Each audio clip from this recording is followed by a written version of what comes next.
the great opportunity for reset. We believe is needed is a reset. C'est là où il faut aller parce que le monde d'avant, c'est terminé. Le jour d'après, quand nous aurons gagné, ce ne sera pas un retour au jour d'avant. This is a time for a great reset.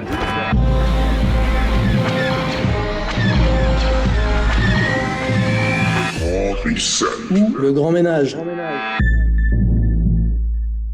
Chers amis auditeurs, bonjour, bienvenue pour cette nouvelle émission de ERFM. Alors oui, c'est une émission de radio en couleur, c'est un peu la spécificité de cette nouvelle formule que nous avons lancée à l'initiative d'Alain Soral, qui est présent parmi nous. Alain, bonsoir. Bonsoir à tous. Nous sommes également en présence de Xavier Poussard, le directeur de la rédaction de Faits et Documents. Bonsoir à tous. Également de Yann Purdom, directeur de l'antenne de ERFM. Bonsoir. Nous avons conçu cette émission, Alain, nous la voulions intituler Le Grand Reset ou Le Grand Ménage. Ce sera une série de plusieurs émissions qui se feront suite et qui seront un petit peu éditées au fil de l'eau entre maintenant et le printemps prochain. Et vous avez voulu concevoir ces émissions, je dirais, de manière assez thématique pour que nous puissions faire le tour de la question. C'est vraiment l'objet de cette émission, ce sera de faire le tour de la question du Grand Reset. Alors, à cette occasion, nous inviterons également d'autres épées de la dissidence. Je me réserve les noms pour l'instant, mais nous vous réservons quelques surprises. Nous allons faire le tour de cette question, d'abord en faisant une sorte de préhistoire du Grand Reset, c'est le thème de ce soir, et puis nous ferons le tour thématique de ce Grand Reset avec différents sujets, différentes thématiques comme Big Tech, Big Pharma, évidemment, nous parlerons du Covid, et puis nous parlerons aussi des perspectives que nous promet ce Grand Reset. Alors Alain Soral, à tout seigneur, tout honneur, j'aurais envie, avant de vous interroger, de vous demander, vous, qu'est-ce que vous avez identifié comme événement annonciateur de ce qu'on appelle désormais le Grand Reset? Quels événements pouvez nous mettre sur la piste de ce qui est en train de se produire? Je peux déjà rappeler qu'en 2011, j'ai sorti un bouquin qui s'appelait « Comprendre l'Empire » et dont le sous-titre était « Demain, la gouvernance globale ou la révolte des nations ». Et on est quand même bien dans cette séquence qui, en fait, s'appelle le Nouvel Ordre Mondial. Le Nouvel Ordre Mondial avance et ce qu'on peut remarquer, c'est que, comme toujours d'ailleurs les phénomènes historiques, ça avance lentement et puis à un moment donné, il y a ce qu'on appelle le saut qualitatif, le bond. Et là, il semblerait que, à partir d'une situation qui évoluait ou qui pourrissait selon la façon dont on la juge depuis quand même longtemps, enfin au moins depuis la crise des subprimes, depuis 2008, ça pourrissait, ça avançait lentement. On avait des signes comme quoi la crise structurelle, puisque là on va parler surtout d'économie et de finances, s'aggravait. On disait bon, ça tient encore, ça tient encore, ça tient encore. Parce que moi, je pensais en gros que ça pèterait vers 2012. Il y avait une espèce d'année symbolique qui était 2012, que j'avais sorti mon bouquin en 2011. Et puis, ça a traîné. Je me posais même la question à un moment donné, je disais même à Jovanovic, finalement, tous les jours, on annonce que ça va péter, puis ça fait quand même depuis 2008 que ça tient. Et puis, à un moment donné, il s'est passé quelque chose là qu'on est en train de vivre, et qui est arrivé évidemment de manière un peu masquée, c'est-à-dire ça s'est appelé la grande crise du Covid. Mais il est évident pour moi que ce qu'il faut comprendre par le Grand Reset, c'est le moment où le nouvel ordre mondial qu'on appelait la mondialisation et qu'on nous présentait au départ comme une mondialisation heureuse, nécessaire, rationnelle, inéluctable au sens attalien, au sens de main qu'on voit bien. Aujourd'hui, on est en train de nous l'imposer de force, non plus par une stratégie de séduction ou de persuasion, mais par une stratégie de peur, de terreur. Ça serait comme ça qu'il faudrait poser l'objet. Alors après, si on veut avoir des dates importantes, si je veux faire une présentation un peu plus historique, rappelez-vous qu'en 1992, je crois, Fukuyama avait sorti un bouquin qui s'appelait « La fin de l'histoire et le dernier homme ». Et c'était un peu de dire qu'avec l'effondrement de l'URSS, c'est-à-dire l'alternative communiste, le marché, la logique du marché, c'est-à-dire le libéralisme, était devenu une évidence et en fait était devenu la fin des tâtonnements idéologiques et le passage, à l'évidence et au réel. C'était ça l'idée. Et en fait, cette espèce d'éternité qui nous était annoncée, c'est-à-dire qu'à partir de 1992 plutôt, il y avait plus le monde était le monde libéral et il n'y en avait plus qu'un. Et ben finalement, c'est ce qu'on a appelé une courte éternité, puisque 16 ans après, en 2008, il y a eu cette crise des subprimes qui nous a pété à la gueule.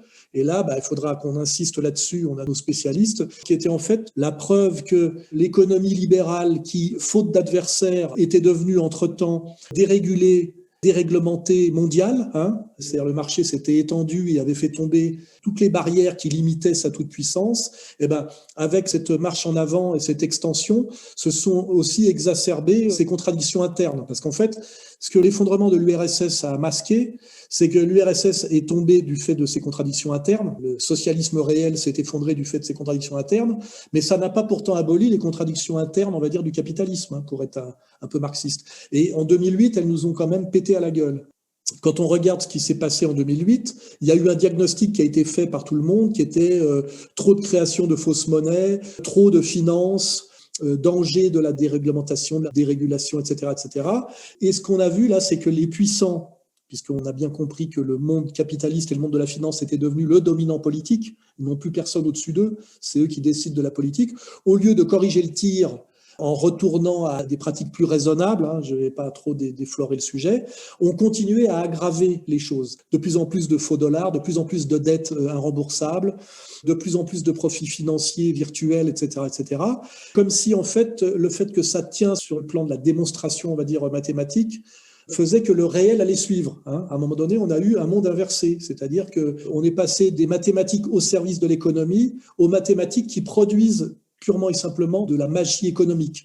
Et à un moment donné, il s'est passé une deuxième date, c'est 2014, je crois que c'est Madame Lagarde qui a annoncé, dans un espèce de discours un peu kabbaliste à base de Reset 777, qu'il faudrait, elle a annoncé la date en 2021, procéder à un grand reset, c'est-à-dire une grande réinitialisation. My last R is reset. We seeing as necessary going forward a reset in the area of monetary policies. Ce qui voulait bien dire que les tenants même du capitalisme financier mondialisé admettaient qu'ils étaient arrivés au bout d'une logique et qu'il faudrait à un moment donné faire une réinitialisation, c'est-à-dire une remise à zéro des compteurs. Alain, est-ce qu'on peut faire coïncider cette crise présente avec ce que le marxisme ou la critique, plus globalement la critique du socialisme, a formulé comme la crise terminale du capitalisme? Est-ce que ce sont deux événements, uniques? Est-ce qu'il s'agit d'un seul événement ou est-ce qu'il s'agit de deux choses différentes? Moi, je me méfie toujours quand on parle de crise terminale. C'est-à-dire qu'en général, l'histoire montre que c'est jamais terminé. En tout cas, ce qui est sûr, c'est que là, d'abord, l'outil marxiste est très utile pour comprendre ce qui se passe en ce moment, puisque là, je peux faire une remarque importante, c'est que des gens pensent qu'on est en train de passer du capitalisme au communisme en douce.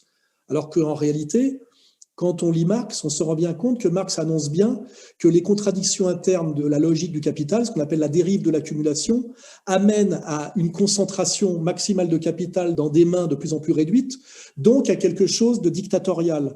Où là, je vais faire une deuxième remarque, c'est que beaucoup de gens ont cru, parce que ça les arrange, notamment les libéraux, que 1984 d'Orwell, puisque c'est très présent en ce moment, Le meilleur des mondes, 1984 d'Orwell, beaucoup de gens ont cru que 1984 d'Orwell décrivait et ne décrivait que la société soviétique. Et donc, ils disaient, le communisme soviétique amène au totalitarisme, et donc la liberté, c'est le libéral. Alors qu'en réalité, dans le livre d'Orwell, c'est assez présent, il décrit une dérive totalitaire qui englobe aussi bien le système capitaliste que le système socialiste, qui sont les deux faces d'une même médaille en réalité. Et là où je veux bien poser le débat dès maintenant, c'est que nous n'assistons pas à une révolution en douce communiste. En fait, nous assistons à ce que Marx a décrit, c'est-à-dire la dérive de l'accumulation capitaliste qui, fatalement, arrive à la fin à quelque chose qui est l'inverse du marché libre et non faussé, mais qui est une dictature oligarchique totale, avec en plus une guerre civile généralisée. Il montre bien le tous contre tous, l'aliénation maximale par le fétichisme de la marchandise, etc., etc. Donc là, moi, j'incite les gens à retourner à Marx et à bien comprendre que c'est pas parce que le socialisme est tombé de ses contradictions internes que ça a annulé les contradictions internes du capitalisme, car je le rappelle, si dans une logique de logique des ensembles, le communisme, le socialisme n'est qu'un moment en fait du capitalisme. C'est un moment où des gens, en critiquant les contradictions internes du capitalisme, ont essayé de produire une offre alternative, mais en réalité, le communisme, dans sa naissance comme dans sa mort, n'est qu'un moment de la grande épopée du capital. Puisque je rappellerai simplement que s'il y a eu la critique du capital, c'est parce qu'il y a eu le règne du capital. C'est parce que la société bourgeoise a pris le pouvoir sur le monde occidental et des gens ont produit une critique de cette société. Et donc, en fait, le communisme est un chapitre en réalité du capitalisme. C'est un moment critique qui échoue, mais ça ne remet pas en cause les contradictions du capital. C'est là où il faut pas qu'on tombe dans le piège et l'arrogance de ce que j'ai entendu récemment sur Radio Courtoisie. Un autre message ? Je pense depuis un certain temps que nous sommes dans un pays communiste. Certains adoptent un comportement de capot, cordialement. Bon, je crois qu'il n'y a pas besoin de commentaires. Et un autre message, cette réinitialisation est en vérité le retour d'une société qui fonctionne sur un mode communiste. C'est le communisme qui revient, comme si Soros, Attali, Minc s'étaient convertis en douce au léninisme. C'est pas comme ça que ça marche. Et deuxièmement, de comprendre que même si l'URSS est tombé, c'est tombé parce que ça méritait de tomber, la dérive de l'accumulation et la dérive du capital a continué. Et là, on est arrivé à un tel niveau de contradiction et de dysfonctionnement que les tenants du capital sont obligés eux-mêmes d'abolir, je dirais totalement, les lois du marché, d'une certaine manière, alors qu'avant, ils les avaient truquées et aménagées. C'est-à-dire qu'on n'était pas dans le libéralisme concurrentiel à l'ancienne, c'est-à-dire le marché libre et non faussé. On était déjà dans du monopolisme, on était déjà dans des processus comme ça de trust, de développement inégal, toutes ces choses qu'on étudie quand on étudie l'économie marxiste. Et là, on est arrivé à un tel niveau qu'effectivement, les tenants du capital, qui sont aussi les tenants du politique, c'est ça qu'il faut comprendre, c'est qu'il n'y a pas de contrepoids. Ils ont pris les pleins pouvoirs. Et ben eux-mêmes, leur alternative, c'est soit ils admettent qu'il faut qu'ils rendent leur tablier et que ça veut dire que l'économie passe à nouveau sous contrôle du politique et donc de la morale, pour citer Aristote, c'est-à-dire que l'économie redevienne une branche de la morale d'une certaine manière,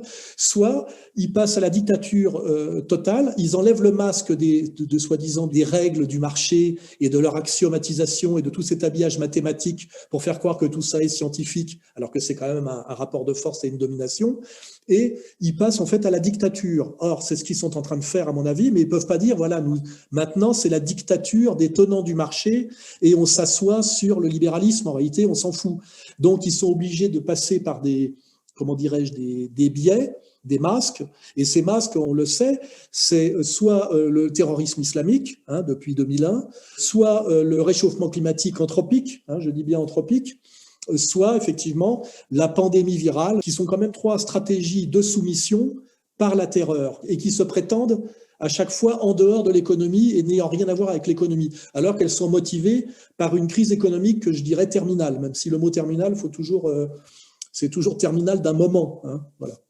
Je crois que là, j'ai posé le décor. Merci Alain. Écoutez, vos réflexions me font immédiatement penser aux travaux de Anthony Sutton, qui faisait le lien entre la haute banque, la haute finance de New York et la révolution bolchevique. On a l'impression qu'au-delà de cette dichotomie, de cette séparation, de cette opposition qui a traversé tout le XXe siècle, il y a une sorte de lieu où se fait une certaine unité, et c'est ce qui m'amènerait à la question pour Xavier Poussard. Xavier, est-ce que vous pouvez nous parler des hommes qui ont amené à cette crise, et en particulier des hommes qui ont été impliqués dans la crise des subprimes ? Donc dans le cadre de Faits et Documents, j'ai publié, je pense, le papier de référence sur le Grand Reset pour une raison simple, et d'ailleurs qui m'a énormément surpris, c'est que ce Grand Reset a été publié, c'est un livre, alors aucun média mainstream n'avait évidemment fait le travail de faire ne serait-ce qu'un écho. Le Figaro a fait un tout petit écho lors de l'annonce du Grand Reset en juin, mais n'a pas mentionné le livre, ni Le Monde, ni les gros médias anglo-saxons, et y compris les blogs, je dirais, alternatifs, n'avaient pas fait ce travail de simplement lire le livre et d'en extraire les citations marquantes. Donc je dois dire que Faits et Documents a, en exclusivité mondiale, publié les meilleures feuilles du livre Le Grand Reset, publié par le Forum économique mondial de Davos. Alors, sur les acteurs du Grand Reset, j'ai envie de prendre une image toute simple, qui est une image de la culture populaire, qui est celle de la World Company dans Les Guignols de l'Info, qui était incarnée par Stallone, même si, bon, évidemment, dans le tour de table de la World Company, il ressemble très rarement à Stallone. Mais c'était l'idée des Guignols, si vous voulez, pour pas se cramer tout de suite. Et puis, de toute façon, ils ont fini par disparaître. C'est un peu comme le poème en hommage à l'Holocauste. Quand ils sont venus prendre un tel, tu n'as rien dit parce que tu n'étais pas ça, etc., etc. Et donc, finalement, ils ont été emportés, eux aussi. Et ils ont disparu. Mais leur image était excellente, cette image de la World Company, c'est-à-dire la compagnie mondiale, la multinationale, à la fois bancaire, pharmaceutique, médiatique, et puis aujourd'hui, au niveau de l'Internet. Là, ce sont, je dirais, les 4 piliers, et il ne faut pas se tromper, c'est à la fois la banque qui est au-dessus, je dirais, des grosses sociétés informatiques, et en même temps, c'est les grosses sociétés informatiques qui fournissent aujourd'hui l'outil de contrôle à la banque. C'est le rôle du logiciel d'intelligence artificielle Aladdin chez BlackRock, qui a succédé en quelque sorte à Goldman Sachs. C'était Goldman Sachs pendant la crise de 2008, et aujourd'hui on voit que BlackRock, qui déjà avait eu un rôle important dans la crise de 2008, a pris encore plus le pouvoir à l'occasion de la crise du coronavirus, puisque Yann reviendra dessus, toutes ces préconisations qui sont la monnaie hélicoptère, la nouvelle théorie monétaire, qui sont en fait le débridage intégral de la planche à billets, ont été appliquées, et de fait, BlackRock a pris le contrôle des banques centrales, ou du moins de la Réserve fédérale américaine. Puisqu'en vérité, les anciens présidents de banques centrales sont cooptés à BlackRock. Enfin, c'est une structure complètement consanguine. Alors, je voudrais insister sur un point à propos de cette World Company, et je la comparerais à un iceberg, en fait. Si vous voulez, les médias mainstream regardent ce qu'il y a autour de l'iceberg, décrivent ce qu'il y a autour de l'iceberg sans jamais parler de l'iceberg. Ce qu'on appelle les complotistes ou conspirationnistes sont ceux qui regardent l'iceberg.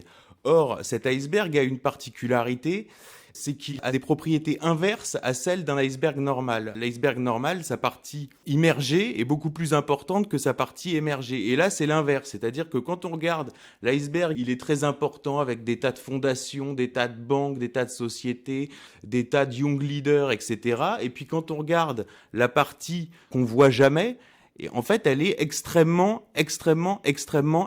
réduite. Alors là, au niveau du Grand Reset, on voit très bien les acteurs qui sont en avant, c'est-à-dire le Forum économique mondial, Bill Gates ou le Prince Charles, la Fondation Rockefeller. Donc ça, ils appartiennent à la partie émergée, et on voit jamais donc la partie immergée, qui est ce qu'on a découvert, et je le dis de façon très simple, grâce à Donald Trump, et aujourd'hui, même les journalistes les plus anti-Trump le reconnaissent. J'ai lu le livre de Fabrizio Calvi qui s'appelle « Un parrain à la Maison-Blanche », qui est un livre sur les relations entre Trump et la mafia, qui est vraiment un livre à charge, et qui dit très simplement « Epstein pensait que c'était Trump qui l'avait balancé à la police de Palm Beach. Les avocats ont bien expliqué que toute la documentation relative à Epstein avait été déchiffrée par Trump pour les avocats des victimes, et toute cette documentation nous révèle cette partie immergée de cet iceberg qui tente de se maintenir au pouvoir, alors que, je le dis, il pensait avoir pris le contrôle après la chute de l'URSS.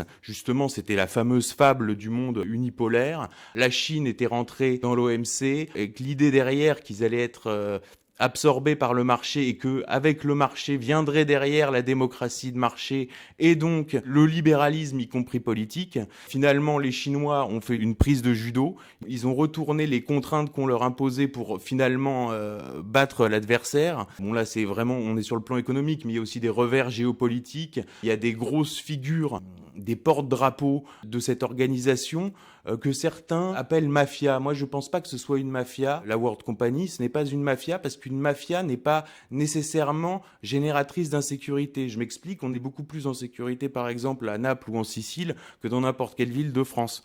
Non, c'est une organisation, il faut le dire, terroriste, parce que c'est une organisation qui terrorise les peuples, qui les terrorise par la peur avec le Covid, qui les terrorise physiquement avec le terrorisme islamique en donnant des statuts de réfugiés à des gens qui sont partis de leur pays pour suspicion d'affiliation à des organisations terroristes. C'est le cas des Tchétchènes, on l'a vu, etc. Donc honnêtement, c'est une organisation qu'on peut qualifier de terroriste et qui tente aujourd'hui par tous les moyens de garder la main et qui est beaucoup plus fragile qu'on le pense. Alors je vais citer un papier qui me semble très important, qui est paru dans Politique internationale le 5 avril au milieu de la crise du coronavirus, pendant le premier confinement. Et donc c'est Dominique Strauss-Kahn qui le signe et ça s'appelle « L'être, l'avoir et le pouvoir dans la crise ».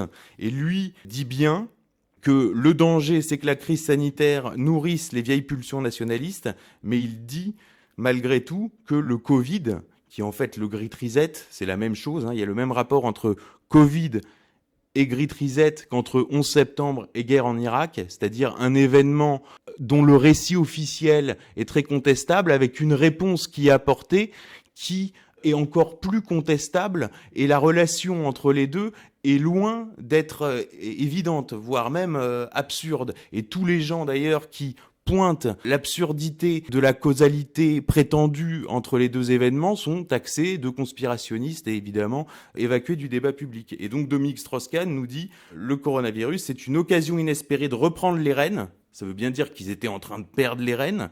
Et il dit ce choc, nous l'avons. Et il conclut son papier en expliquant beaucoup dépendra de l'élection de novembre aux États-Unis. Et il dit il ne saurait y avoir d'armistice, encore moins de libération, il s'agit d'un effort de guerre de long terme. Voilà, donc en fait, ces gens-là nous déclarent la guerre. Je le dis, c'est une organisation terroriste. C'est pas une mafia, c'est vraiment une organisation terroriste. Et ils n'ont fait qu'aggraver leur processus de destruction depuis 2008. Merci Xavier pour ces éclaircissements. Cette image de l'iceberg que vous avez employée me fait penser à cette plaisanterie de Serge Gainsbourg. Qui a coulé le Titanic? Iceberg, encore un juif. Voilà, il y a un peu de ça quand même.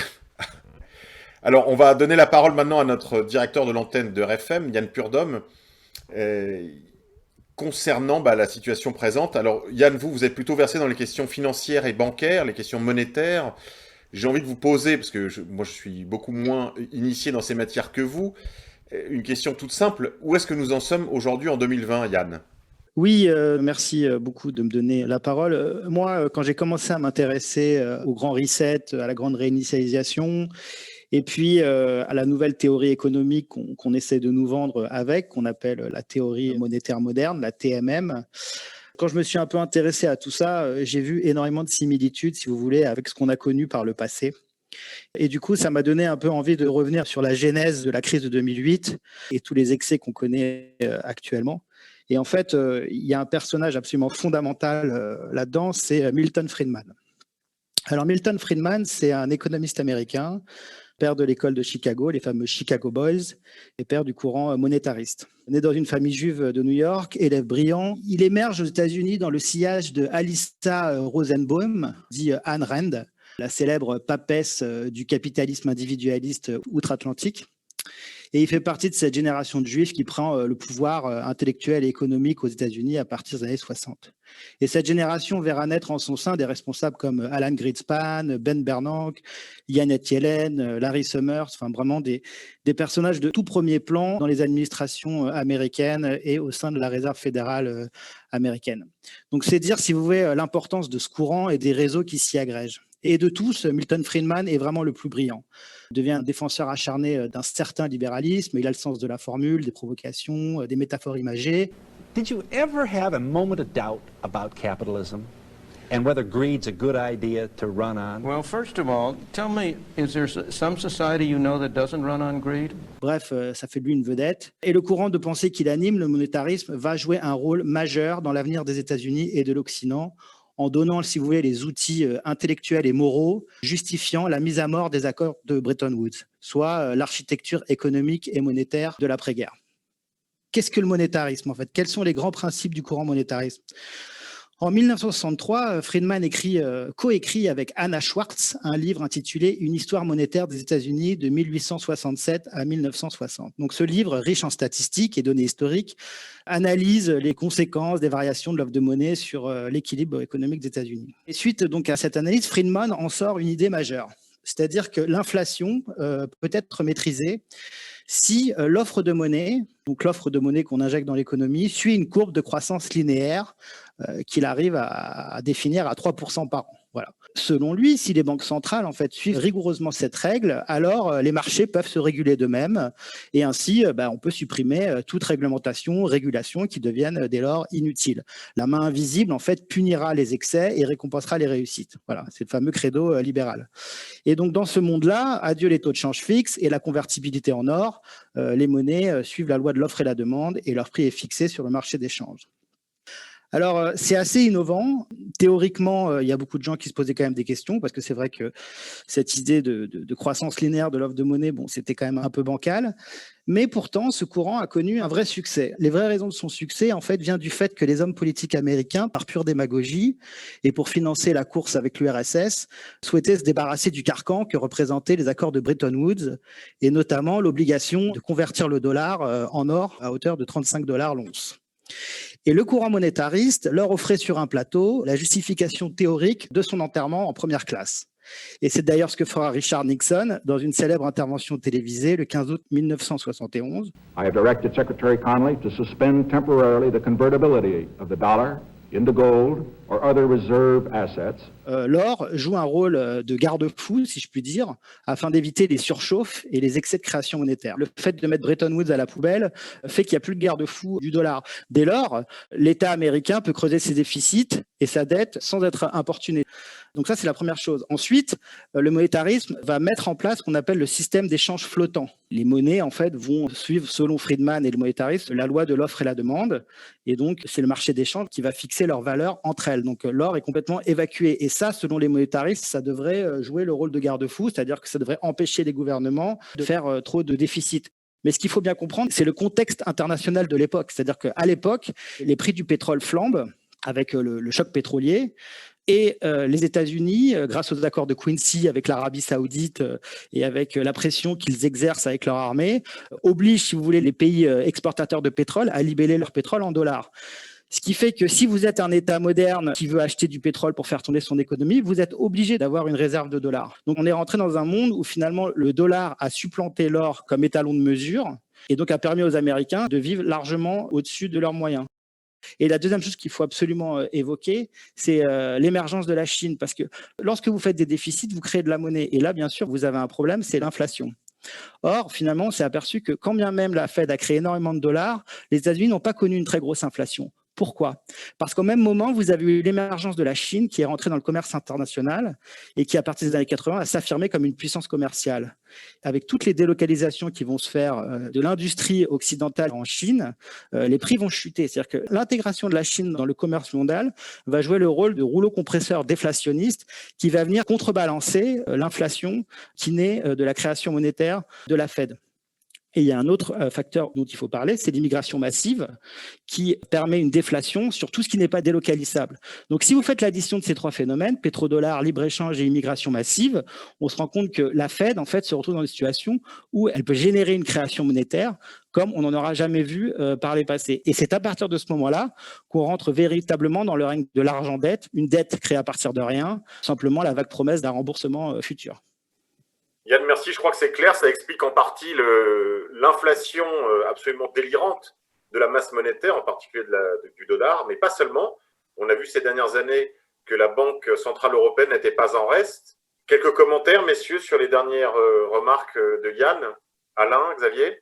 Oui, alors sur l'exposé d'Yann qui est très intéressant, j'aurais juste 2-3 précisions. Alors, il mentionnait Ayn Rand. Le livre, c'est La Grève ou La Révolte d'Atlas qui a été traduit en français je crois, 20 ans après sa sortie aux États-Unis, et qui est devenu donc, avec 20 ans de retard, le livre de chevet, si on veut, de toute la technostructure, comme dirait Chirac, française.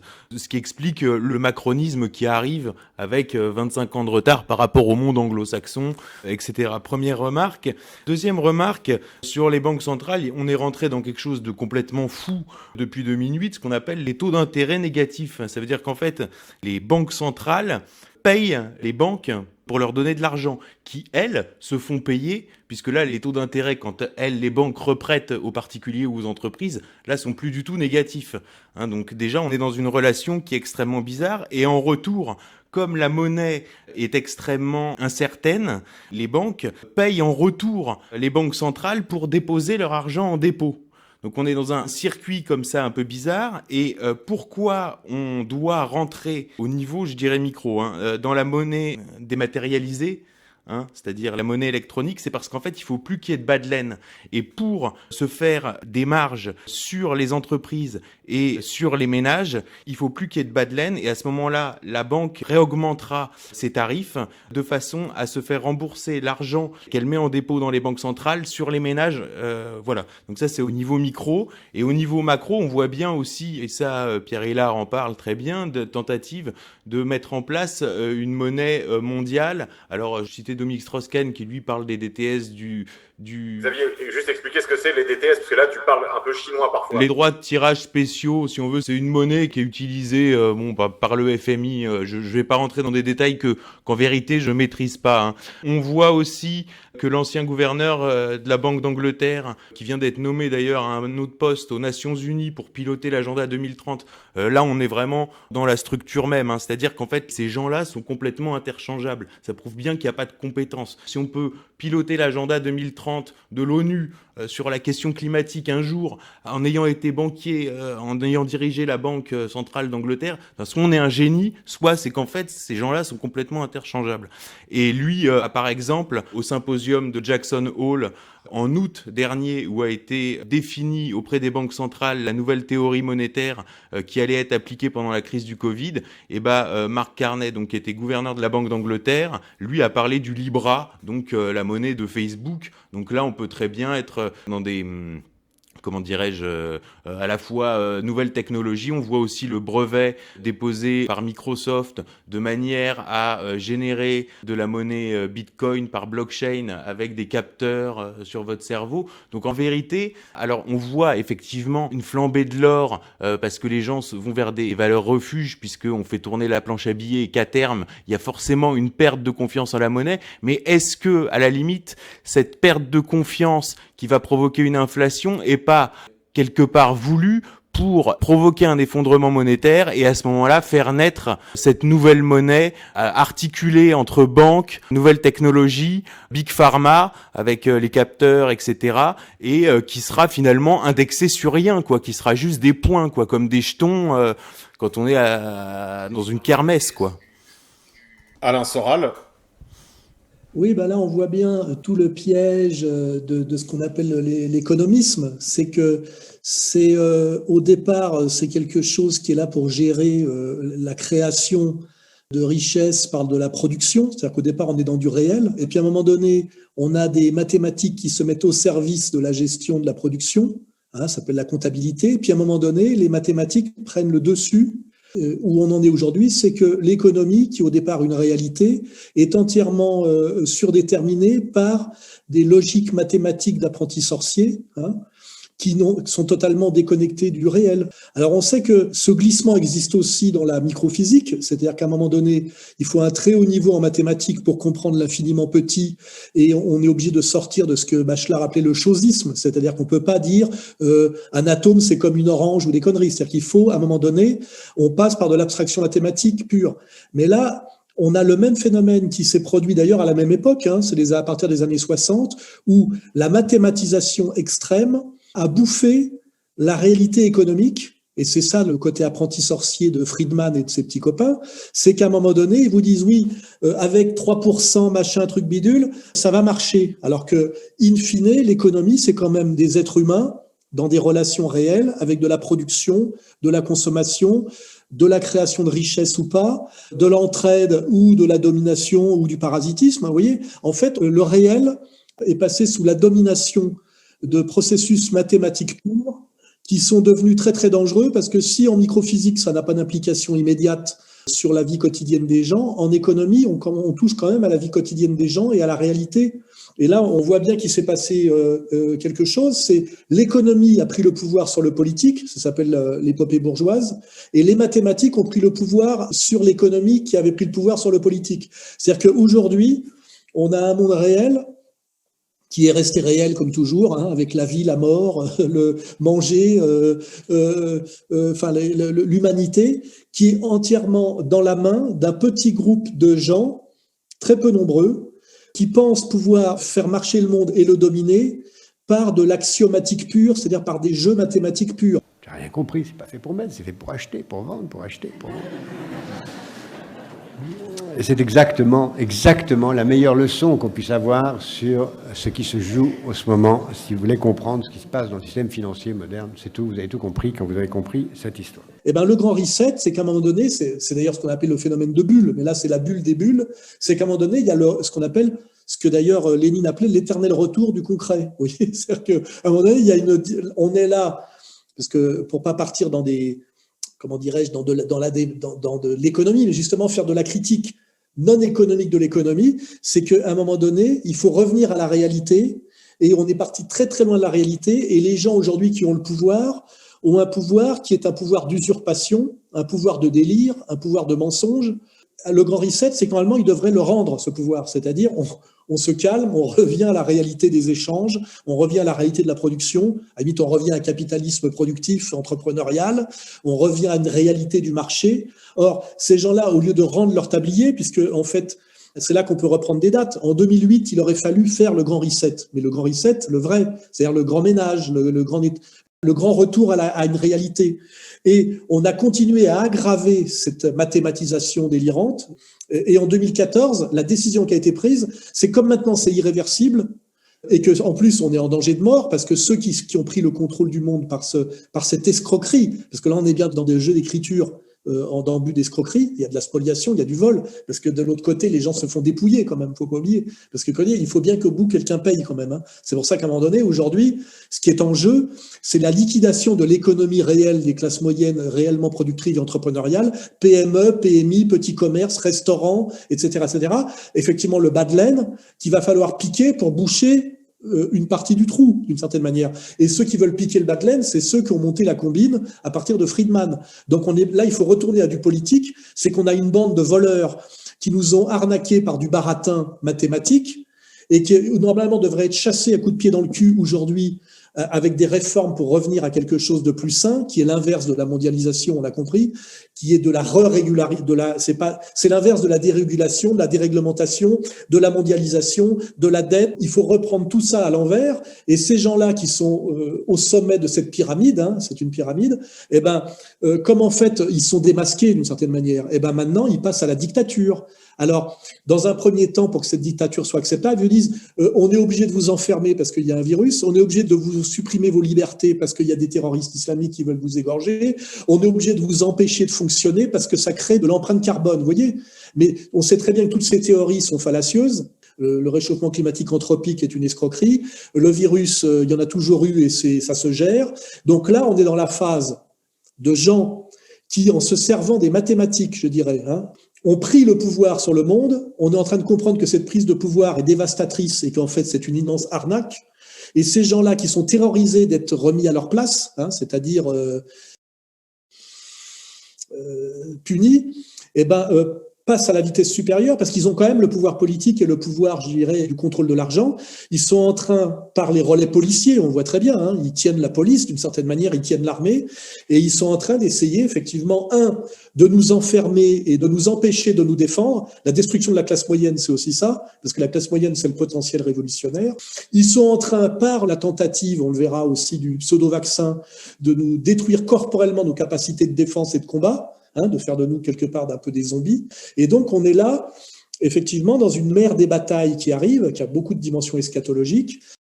Et c'est pour ça que moi je dis qu'il faut à un moment donné remettre l'économie à sa place à coup de pompe dans le cul. C'est-à-dire que je rappelle que chez les Grecs, comme dans les monothéismes qui ont fonctionné très longtemps, si on cite Aristote, si on cite les évangiles ou si on cite le Coran, rappelez que l'économie est une branche de la morale, doit être surdéterminée par les valeurs, et les valeurs, je dirais, transcendantes, et que sa place est succursale de la morale et de la gestion empathique des autres. C'est là qu'on est dans un grand virage. C'est que ce qui est remis en cause, effectivement, c'est tout justement cet économisme. Et moi, ce que je dis, c'est qu'on ne peut pas corriger l'économie par de l'économie. La cage dans laquelle on doit remettre la bête sauvage, c'est comme ça que l'appelait Hegel, ne peut pas être faite de la même matière que la bête. Vous voyez ce que je veux dire? C'est-à-dire qu'on a un problème là justement de philosophie. C'est pour ça qu'à un moment donné, il faut botter le cul de l'économiste avec de la philosophie et dire c'est bien gentil tout ça, mais c'est une épopée historique, c'est une histoire effectivement qui arrive un peu à son terme. Et de même qu'on a dit, on a pu critiquer les grands récits, ce qu'on appelle les grands récits, les monothéismes, les révolutions, etc. L'épopée libérale est aussi un grand récit, et c'est celui qui a tenu le plus longtemps parce qu'il était le plus habile et le plus déguisé en, je dirais, en sérieux mathématique. Il était soi-disant le moins idéologique, et ça aussi c'est une énorme arnaque. Et d'ailleurs, c'est toute l'arnaque de l'économiste dont on parlait tout à l'heure, c'est de dire toujours, voilà, en fonction de calculs mathématiques, la marche à suivre est celle-là, et c'est une démarche scientifique. Dès lors qu'on est dans des rapports humains, la science devient une science humaine, c'est-à-dire une science molle, qui n'a rien à voir avec la science dure. Et en dernière instance, c'est toujours des rapports de force.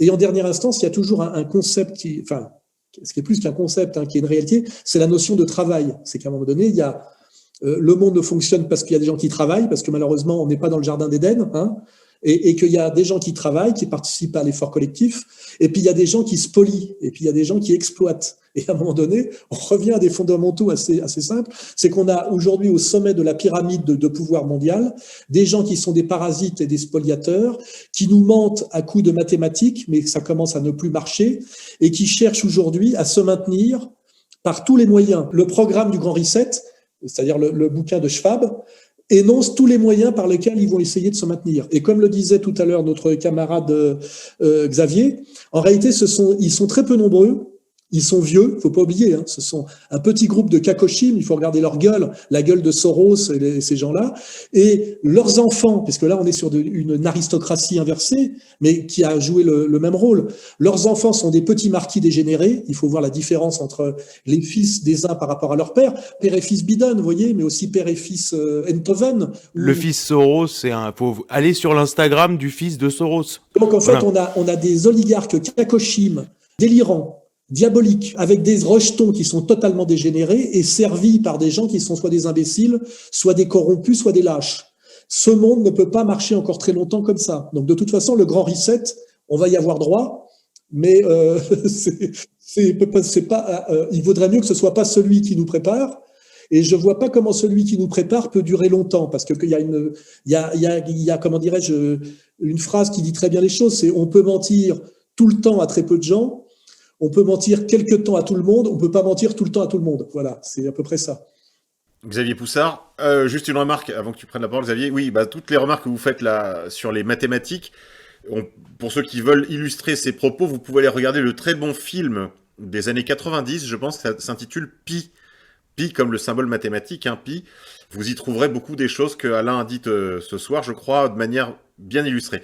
Ensuite, vous avez parlé des kakoshim, il y a bien sûr les Soros, mais aussi le Schwab, qui apparaît de plus en plus régulièrement avec un costume de méchant de Star Wars. On dirait vraiment un méchant de film, Xavier. Oui, alors Schwab, c'est assez drôle comme personnage d'avoir mis ce type... qui est un économiste allemand, qui a organisé dans les années 70 ce forum de Davos, qui a souvent fait rire, parce que c'est les gens qui faisaient la morale sur l'écologie alors qu'ils arrivaient tous en avion, enfin, presque un peu démodé. Je signale quand même que le dernier forum de Davos a été quand même historique, parce qu'il y a eu la menace de Soros, qui est bien expliqué que dans un contexte particulier, révolutionnaire ou très particulier, Trump pourrait pas être réélu, et puis Trump qui a, encore une fois, déclaré la guerre aux mondialistes. Alors ensuite, mettre Klaus Schwab en avant, c'est quand même étonnant parce qu'il parle anglais avec l'accent allemand, quoi. Now is the historical moment, the time, not only to fight severe virus, but to shape the system. In short, we need a great reset. On dirait vraiment, ouais, c'est ça, on est dans Star Wars, quoi, c'est hallucinant. Alors, sur l'expression Great Reset, j'ai fait des recherches complémentaires depuis mon article pour voir, avec des bases de données assez poussées, pour voir quand remontait cette expression. Et effectivement, elle remonte à la crise de 2008 et on la voit apparaître dans des rapports d'analyse de banques dès le début de l'année 2008, je crois, de Citibank. Et ensuite, le terme, si vous voulez, est repris dans un premier livre qui est signé par un géographe new-yorkais de l'Université Columbia qui s'appelle Richard Florida. Et lui, sa théorie, c'est qu'en fait, on va vers un monde où il y aura deux classes, c'est-à-dire une classe urbaine, mobile, créative et tolérante, vous voyez, dans des villes attractives comme ça, avec des gens qui ont la connaissance. Et puis, en fait, il y a les ploucs, il y a tout le reste, quoi. Et eux, à la limite, ils peuvent disparaître. During the course of this economic crisis, the rate of unemployment in manufacturing, in production work hit 14%, in construction hit 20%, and the knowledge and professional and creative jobs it's yet to hit 5%. Over the course of the next decade, we will generate another 7.5 million jobs in the knowledge, professional, and creative sector of the economy. Those jobs already account for 50% of all wages and salaries paid. These jobs are the driving economic force of our time. Et si vous voulez, c'est exactement la pensée de Laurent Alexandre. Et c'est très intéressant, Laurent Alexandre, parce qu'il succède à Attali dans la page des éditoriaux de l'Express. Et lui, c'est celui qui assume, justement, c'est plus inclusif, quoi. C'est-à-dire que vous êtes des merdes. Et il le dit quand il passe à Alix, à Polytechnique, d'ailleurs, qu'un type comme ça puisse être invité à Polytechnique, ça dépasse l'entendement. Il dit, mais vous êtes des hommes-dieux et les autres sont des inutiles. Les dieux, vous, qui maîtrisez, contrôlez, managerez les technologies NBIC, les technologies transhumanistes, et les inutiles, les gens moins favorisés, qui auront du mal dans le monde compliqué dans lequel nous rentrons. Et en fait, c'est ça le grand reset, c'est de dire, au bout d'un moment, mathématiquement, on n'a plus besoin de vous. Vous devez disparaître. Et là, on voit, je parlais d'organisation terroriste tout à l'heure, enfin, il y a quand même une vraie déclaration de guerre à l'humanité. Et ça, elle est officielle, elle est écrite. C'est sidérant. C'est absolument sidérant, mais on est face à cette bête. Et encore une fois, là, je vais prendre une comparaison par rapport à la chasse. Le gibier est jamais plus dangereux que quand il est touché, agonisant et sur le point de mourir. Et en fait, on est face à cette bête-là qui est en train de mourir et qui, dans son agonie, donne des énormes coups de griffe et essaye de tuer. Et voilà en face de quoi on est. Donc je dis surtout aux gens qui nous écoutent de ne pas avoir peur, de bien comprendre face à quoi ils sont, de ne pas surestimer l'adversaire, parce que comme le disait Alain, il le rappelait, c'est effectivement une bande de Kakoshim, hein, on est sur du 85 ans de moyenne d'âge. D'ailleurs, la plupart sont morts, je crois que Brzezinski est mort, Rockefeller est mort, les enfants effectivement sont des dégénérés, il reste Kissinger. Et puis, plus on va dans les générations qui suivent, moins il y a de qualité. Et puis, il y a une reproduction. Là, on voit Blinken, qui est nommé secrétaire d'État, il me semble, de l'administration Biden. C'est le fils, c'est le gendre de Samuel Pisar, qui était déjà le conseiller de Giscard. Enfin, vous voyez, on est dans un truc qui est complètement de reproduction par le sang, sans aucune légitimité, parce que l'ancienne génération, à la limite, qui était arrivée, je dirais, à son apogée avec le monde unipolaire et la fin de l'histoire en 1990, c'était des gens qui, si vous voulez, étaient issus quand même de la Seconde Guerre mondiale. C'est-à-dire, ils avaient un vécu, malgré tout. Ils avaient un vécu. Or là, c'est des gens qui... Il faut voir Nicolas Begruen, qui se prétend être le successeur de Soros. Enfin, en plus, ces gens-là ont des Instagram, si vous voulez. Ces gens-là existent, ils ont des identités, ils ont des Instagram. Vous allez sur leurs Instagram, vous regardez leur vie. Mais enfin, vous êtes effondrés. Ils sont effondrant de nullité, quoi. Donc, je dis aux gens de vraiment garder l'espoir et de continuer à travailler sur tout ça. Vous vous levez le matin, vous travaillez, même si on vous empêche de travailler, vous travaillez. Et puis, ils tiendront pas longtemps, voilà. Xavier, merci. On va donner la parole quelques instants à Yann Purdom, directeur de l'antenne de RFM. Yann ? Oui. Vous parliez tout à l'heure de Davos, là, ce club millionnaire d'où est partie en fait cette idée du Grand Reset. Ce qui est intéressant, en fait, je pense, c'est que, comme je l'ai expliqué, donc la création monétaire là qu'on a vécue nous fait passer de crise en crise. Donc, il y a eu la crise de la bulle Internet. Ensuite, il y a eu la crise des subprimes, la crise des dettes souveraines, avec la crise de la zone euro. Maintenant, on arrive vraiment un peu à la crise terminale du dollar qui s'annonce. Et en fait, n'importe quel économiste un peu posé et puis honnête verrait que finalement, la solution simple pour sortir de cette fuite en avoir, ce serait de dégonfler les bulles, quoi. Cette énorme bulle de crédit qui s'est créée et de rentrer en déflation qui permettrait finalement que l'économie soit plus saine et qu'on puisse effectivement repartir sur des bonnes bases. Mais cette élite de Davos n'en veut pas. Pourquoi ? Parce que effectivement, ce sont des gens qui se sont formidablement enrichis sur cette création monétaire. Ils sont tous multimilliardaires. Et donc, bien sûr, une déflation, pour eux, c'est une division par 10 de leur richesse. Donc, je ne pense pas que ce soit une option possible pour eux. Et donc, ce sont quand même des gens lucides et pragmatiques. Et bon, ils sentent bien quand même que politiquement, la situation est plus tenable. Il y a eu l'élection de Trump, le Brexit, le mouvement des Gilets jaunes qui ont fait quand même l'effet d'un électrochoc. Dès lors, un peu comme dans les années 70, quand il a fallu tuer Bretton Woods, ils réfléchissent à un nouveau cadre, un nouveau paradigme, en fait, qui pourrait donner du sens à la situation. Lorsqu'on parle de l'économie, il faut bien entendre que l'économie, c'est vraiment la science de la justification des inégalités et de l'injustice. Et donc, c'est là, si vous voulez, qu'arrive cette fameuse théorie monétaire moderne qui nous est vendue avec le Great Reset et qui va jouer justement ce rôle, un peu le rôle qu'avait joué le monétarisme dans les années 70 pour permettre finalement de changer de paradigme. Qu'est-ce que c'est que la TMM, cette théorie monétaire moderne ?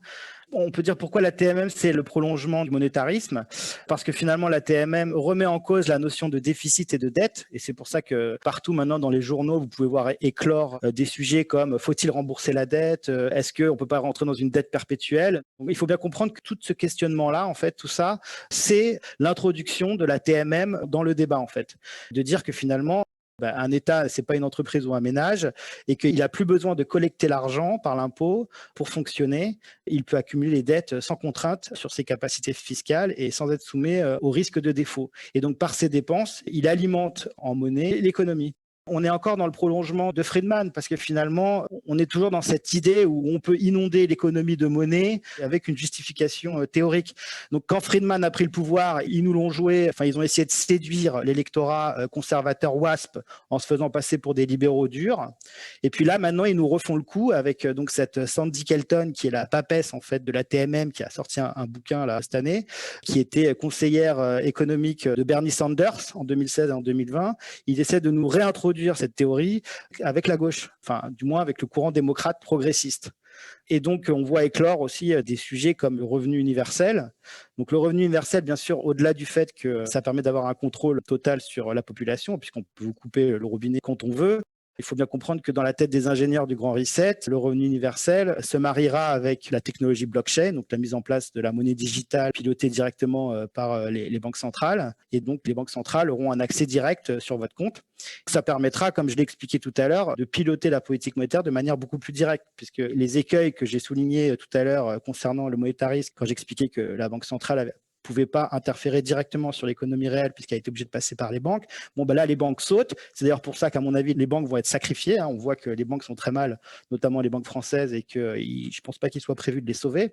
Donc, je pense que les banques vont être sacrifiées sous l'autel du Great Reset pour finalement laisser aucun intermédiaire entre la Banque centrale et les ménages et les entreprises. Ça permettra donc à la Banque centrale de contrôler directement la masse monétaire et donc par la technologie blockchain pourra contrôler la vélocité, créditer ou débiter votre compte selon ses impératifs de politique monétaire. Par exemple, je crois qu'il y a peut-être d'autres arrière-pensées. Je pense que là c'est sûr que vous avez raison, il y a un contrôle direct de la Banque centrale sur la monnaie.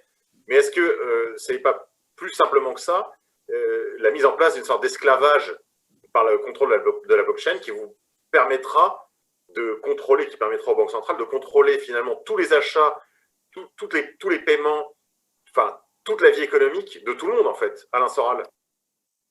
Oui, une fois de plus, il faut essayer de prendre un peu de hauteur et en fait, il y a une logique qui apparaît, qui est quand même assez simple parce que le principe d'une équation, c'est que elle doit tomber juste, quoi. C'est-à-dire que ça doit faire zéro, ça doit s'équilibrer.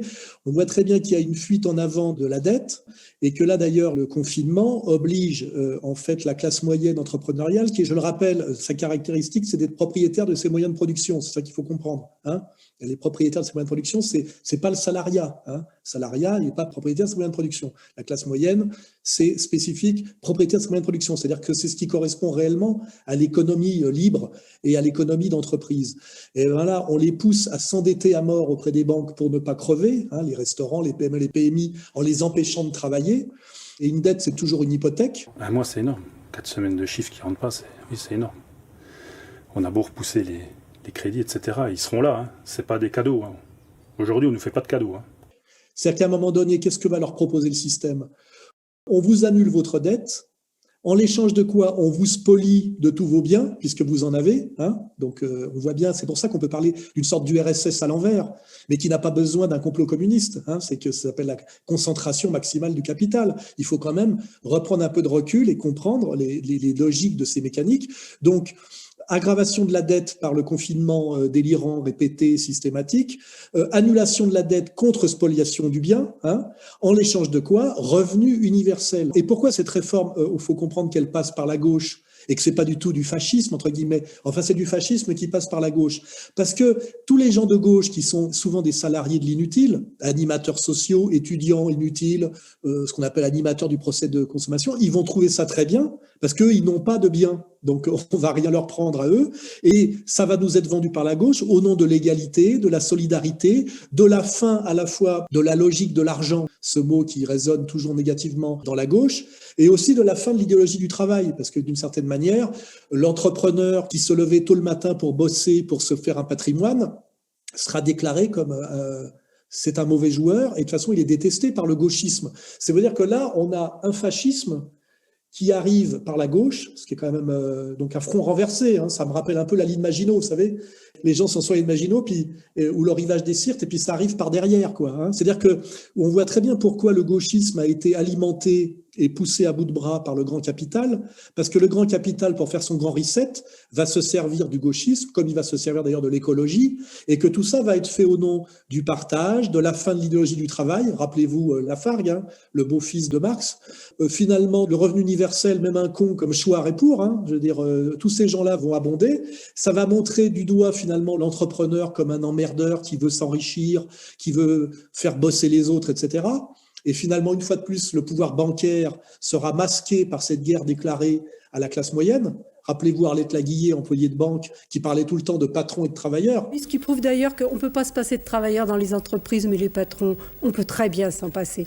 Il n'y avait jamais le mot banquier dans l'histoire, alors qu'il y a très longtemps que le capitalisme bancaire a pris le pouvoir sur le capitalisme entrepreneurial. Hein. C'est l'enjeu d'ailleurs du fascisme. Hein. C'est l'enjeu des années 30, hein, de savoir qui va gagner cette guerre entre bourgeoisie entrepreneuriale et bourgeoisie bancaire. Hein. C'est ça l'histoire des années 30, quand on veut bien l'étudier sans passer par le catéchisme officiel. Hein. Donc là, on a bien actuellement encore stratégie d'aggravation de la dette. Derrière, déjà programmé, proposition d'annulation totale de la dette contre quoi ? Spoliation des biens. C'est-à-dire que là, il y a toujours pareil. On vous annule quelque chose qui n'existe pas, qui est des mathématiques, c'est-à-dire l'argent dette, de prêts d'argent qu'on a fabriqués, contre quelque chose qui existe, le travail, l'épargne, les biens de gens qui ont travaillé pour accumuler ça. PME, PMI, restaurateurs, petits commerces, c'est ce qui est en train de se jouer en ce moment. Et revenu universel, effectivement, entièrement monnaie numérique, qui vous sera attribué en fonction de critères moraux. On vous dit comme les Chinois, mais les Chinois, ils ne sont pas partie prenante dans l'histoire. Les logiciels qui sont déjà en place pour gérer tout ça sont israéliens, hein, je vous le rappelle. Et ça ne sera pas la technologie chinoise. Les Chinois, c'est un monde, c'est pas le nôtre. Là, on parle quand même du monde occidental et surtout de l'Europe qui va être le dindon de la farce de tout ça. Donc aujourd'hui, on a une guerre à mort qui est engagée contre en fait la classe révolutionnaire, qui est la classe moyenne. Et c'est ce qu'on appelle une guerre préventive. Rappelez-vous que la guerre préventive, c'est Esther, c'est déjà dans l'Ancien Testament, et c'est aussi Kouchner, les French Doctors, la nécessité de l'ingérence humanitaire, vous voyez ? Le devoir d'ingérence, puis le droit d'ingérence. Et en fait, ce qui est en train d'être mené en ce moment, c'est pour ça que moi je dis qu'il faut prendre de la hauteur sur l'économie. L'économie, c'est pour les couillons. Hein. Moi, je fais de la philosophie et je fais de la critique de l'économie politique. On est en train de déclarer une guerre préventive à la classe moyenne, parce que la classe moyenne et la classe révolutionnaire, et c'est la classe qui pourrait mettre dehors la bande à Soros ou la bande à Friedman. Voilà. Donc on est en train de tuer d'abord l'économie réelle, c'est-à-dire qu'on est quand même toujours dans la même logique que l'économie purement virtuelle incarnée par BlackRock mène une guerre à mort contre l'économie réelle, puisqu'elle se nourrit, il ne faut pas oublier. Il y a un braquage derrière les habillages mathématiques, il y a quand même réellement une spoliation, il y a un vol, il y a des gens qui sont de plus en plus pauvres, des entrepreneurs qui font faillite dans les 5 ans, et puis des entités financières qui ne produisent rien et qui, à un moment donné, maîtrisent une masse de monnaie qui leur permet d'avoir un pouvoir total par la corruption sur le politique. Il ne faut pas oublier quand même qu'en dernière instance, tout ça est une histoire de pouvoir. C'est le pouvoir de la corruption. En ce moment, il va falloir parler aussi de ce qui se passe aux États-Unis avec le coup d'État. On en parlera probablement dans une autre édition ou dans les bonus. Xavier ? Sur le revenu universel, je pense que c'est vraiment quelque chose de très important. Nous, à Fait et Documents, on essaye toujours de voir les signaux faibles en regardant des documents internes à certains cercles de pouvoir et au revenu universel qui se cache derrière ce qui s'appelle l'économie du bien-être ou l'économie sociale et solidaire, enfin toute cette novlangue est quelque chose d'absolument central, c'est-à-dire la fin de la valeur travail. Et ça, dans l'équation, c'est au bout d'un moment qui produit, quoi.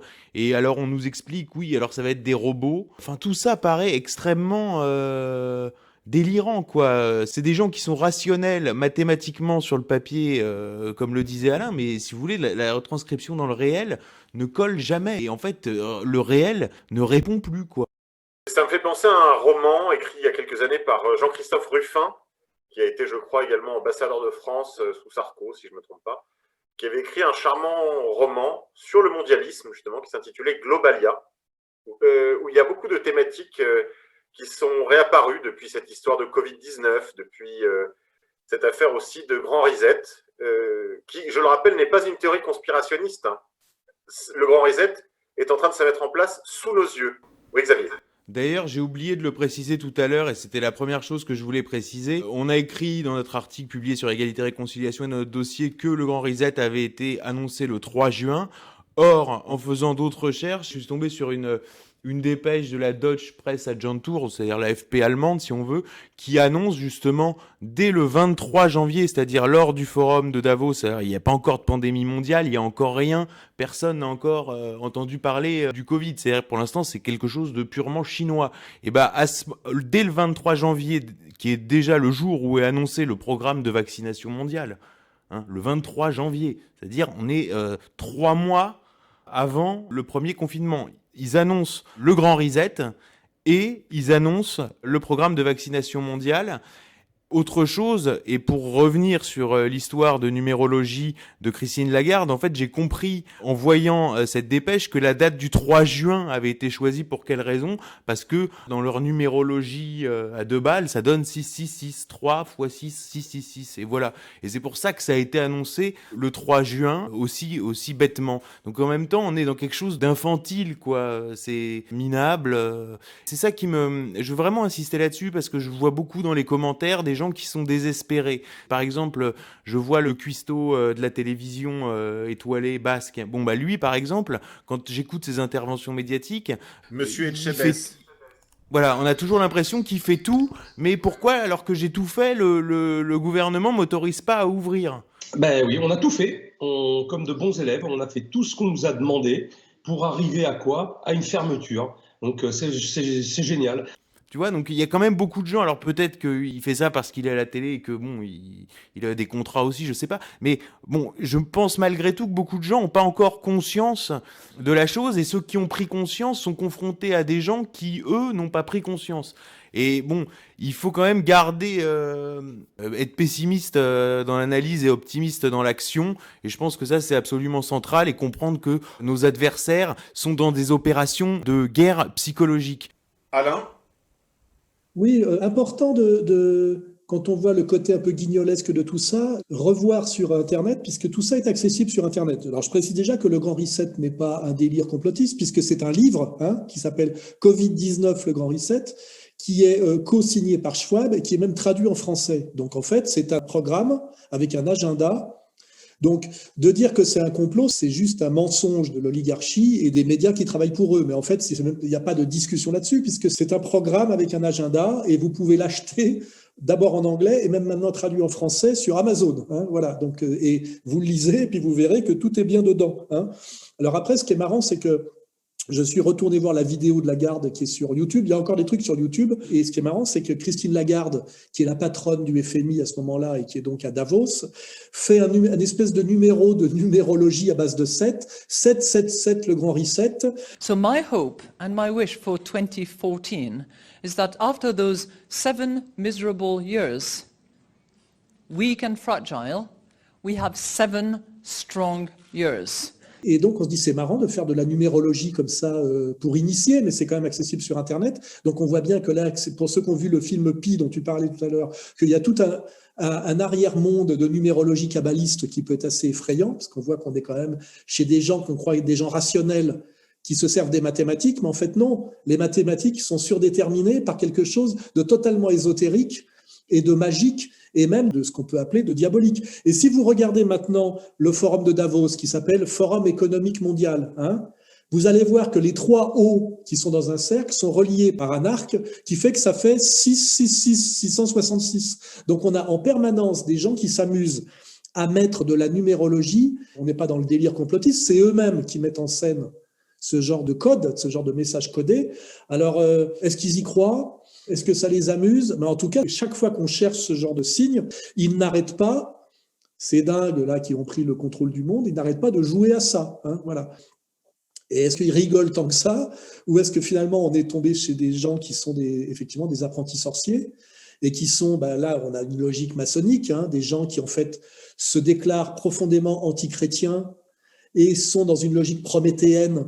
Là on pourrait demander à notre ami Stéphane Blais, qui a été un ancien initié maçonnique, de voir que les hauts gradés de la franc-maçonnerie, effectivement, se réclament de Lucifer, qui est pour eux un émancipateur de la loi naturelle. Hein, la loi naturelle, c'est respecter certaines limites que Dieu nous donne, et ces gens-là, effectivement, sont hors limite.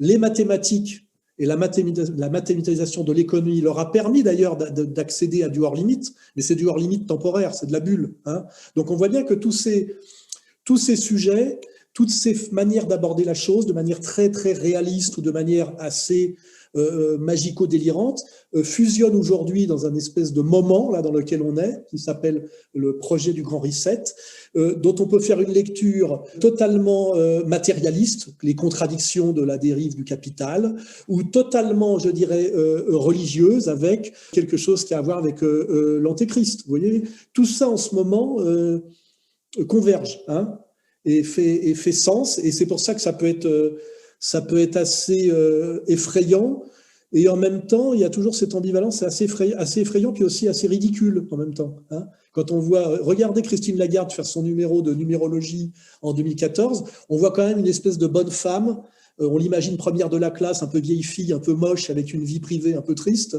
et qui d'un seul coup s'est fait un peu prendre le cerveau par son psy d'une certaine manière ou par quelqu'un qu'elle consulte. Vous voyez, comme certains peuvent être dans le sadomasochisme sexuel, et on a l'impression que ces gens-là sont en fait totalement perdus. Alors après, effectivement, on peut dire Dieu les a abandonnés ou ils ont abandonné Dieu, et on a des gens qui sont à la fois des dingos, des paumés, un peu des monstres, et qui sont en train de nous amener à quelque chose de très, très inquiétant. Et là, je rappellerai, quand on regarde les films des années 70 de science-fiction qui étaient très souvent dystopiques, hein, c'est le mot à la mode, je me rappelle de Soleil Vert, vous voyez, on est un peu dans Soleil Vert, et je vous rappelle que Soleil Vert est un film américain qui montre quoi ? Qui montre l'Amérique, qui montre pas l'URSS. Là, je refais encore à nouveau remarquer qu'il n'y a pas besoin de passer par le communisme, l'URSS, et que même quand on voit ce qui est devenu la Russie aujourd'hui sous Poutine, elle a renoué avec l'orthodoxie, elle a rompu totalement avec ce matérialisme soviétique. Et en fait, je crois qu'aujourd'hui, c'est plutôt du côté de Cromwell qu'il faut aller voir, c'est plutôt du côté d'Amsterdam, de Londres, de New York, hein, c'est plutôt du côté, on va dire, de l'Occident judéo-chrétien qu'il faut aller voir le problème. Notre ami Yann, tout à l'heure, nous citait les noms des apprentis sorciers de la nouvelle économie. Je dirais qu'il n'y a pas beaucoup de catholiques là-dedans, et ça pourrait peut-être nous amener à la transition sur Trump et l'élection américaine, sans doute. Très bien. Alain, merci beaucoup. Xavier, merci infiniment pour ces échanges très riches. On se retrouvera la prochaine fois pour un nouvel épisode de Le Grand Reset ou Le Grand Ménage. toujours avec Alain Soral, Xavier Poussard de la rédaction de Faits et Documents, et un invité que je me réserve de vous communiquer ultérieurement. Chers amis éditeurs, on se retrouve juste après ça pour les bonus. Et autrement, n'oubliez pas, vous pouvez nous aider. Sur le site d'Égalité et Réconciliation, vous avez tous les outils pour nous aider financièrement, nous soutenir. Faites-le de manière régulière, ce qui nous permet de construire dans l'avenir des projets tels que celui-ci. Chers amis auditeurs, je vous dis à la prochaine fois. C'était Monsieur K pour le Grand Reset.